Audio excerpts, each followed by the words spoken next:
mitigating risk, and deflecting risk means transfer the risk in part or whole to another party. What is risk mitigation? Risk mitigation must not be confused with the planning component. Mitigation actions are proactive to prevent a risk from occurring and impacting the project or reducing the impact of the risk.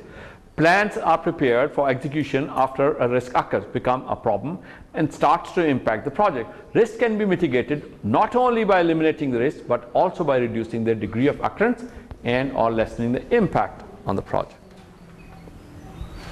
So accordingly, risk mitigation can be broken down into two components: elimination and reduction. Risk elimination. Aggressive proactive risk for top priority risk is essential to achieve the full benefits of the risk management. For these critical risks, it is ideal if the risk can be eliminated entirely, as they will have the greatest negative impact to the project. Risk elimination requires carrying out the necessary actions to completely remove the identified issue or problems from the project. Risk, for example, project sponsor has not been appointed. Priority is number one. High impact is for the success of the project, and mitigation, appoint an executive member with available time to devote to the project as a project sponsor. This is the response. Risk reduction. A reduction of the degree of occurrence or lessening of the impact can be attained by actions early in the project. Risk. A new technical environment may not be suitable or appropriate for the project. Number two, low likelihood and high impact. Mitigation could be conduct a prototype of proof of concept to ensure that the technology will be able to deliver the required functionality. So deflecting risk are methods through contracting also you can achieve. For high client flexibility, build, own, operate, and transfer, boot, design, build, for example, and cost plus fixed fee is a client's risk, right? Cost plus percentage fee is the least of the contractor's incentive, right?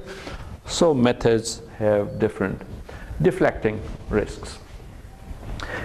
The risk could be deflected through insurance, retention, bonds, and features. Insurance, direct property damage, business interruption, legal liability, personal liability. Retention is through client retains a percentage of the contractor's income until completion. This can severely affect the contractor's cash flow. And bonds, a contractor offers a bond through a bank to cover the lack of the performance and poor quality.